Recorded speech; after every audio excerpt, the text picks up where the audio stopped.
Hello guys, তোমরা কেমন আছো? আমি আমার ছাদ বাগানে সবজির চারা ও ফলের চারার জন্য কিছু ন্যাচারাল পদ্ধতি অবলম্বন করলাম, যেটা আমার চারাগুলোর সতেজ রাখবে এবং পটাশিয়ামের অভাব পূরণ করবে।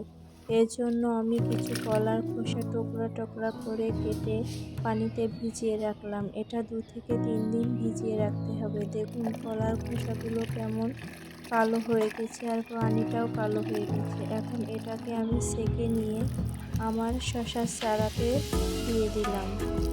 কলার খোসায় রয়েছে প্রচুর পরিমাণে পটাশিয়াম, যেটা রাসায়নিক পটাশ সারের অভাবটা পূরণ করবে।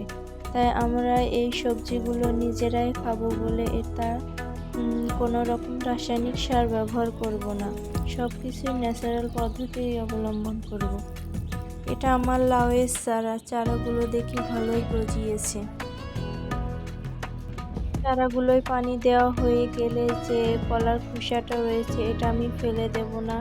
এটা আমি আমার গাছের গোড়ায় দিয়ে দিয়েছি, যাতে এগুলো পচে জৈব সারে পরিণত হয়, যেটা গাছকে সুস্থ রাখবে আরো।